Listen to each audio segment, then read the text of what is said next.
Можете ли да повярвате, че това място съществува? Град без коли, без велосипеди, дори без светофари. Единственият възможен транспорт е с лодка или собствените ви крака. Този град е създаден преди 600 години, е построен върху 118 изкуствени острова. Тук няма пътища, само канали и тесни улички. Ако ви се наложи нещо, ще трябва да пътувате с лодка. И да, ще трябва да платите. Ако завиете в грешна уличка, може да се лутате 2 часа. Но това, което прави този град наистина магически, са забележителностите. Там ще откриете най-големите средновековни катедрали в света. Качвайки се на лодка, ще можете да се разходите покрай златни дворове и зашеметяващи дворци, замръзнали във времето.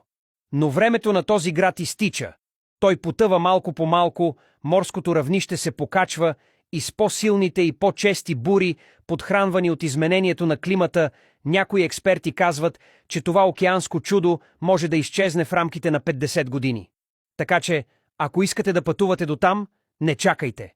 Вземете семейството си, потопете се в красотата и я наблюдавайте, докато все още можете. Защото щом веднъж изчезне, няма как да го върнат.